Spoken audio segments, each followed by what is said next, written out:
सुना है जंगलों का भी कोई दस्तूर होता है।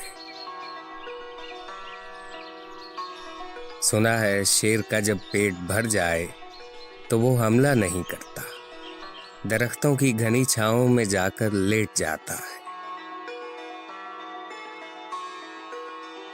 हवा के तेज झोंके जब दरख्तों को हिलाते हैं तो मैना अपने बच्चे छोड़कर कौवे के अंडों को परों से थाम लेती है। सुना है घोंसले से कोई बच्चा गिर पड़े तो सारा जंगल जाग जाता है।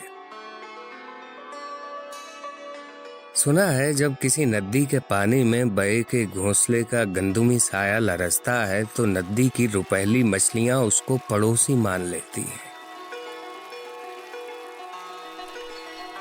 कभी तूफान आ जाए, कोई पुल टूट जाए तो किसी लकड़ी के तख्ते पर गिलहरी, सांप, बकरी और चीता साथ होते हैं।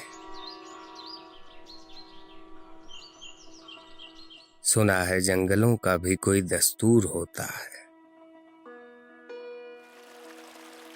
खुदा बंदा, जलीलो मोतबर, दानाओ बीना, मुंसिफो अकबर, मेरे इस शहर में अब जंगलों ही का कोई कानून नाफिज कर, कोई दस्तूर नाफिज कर।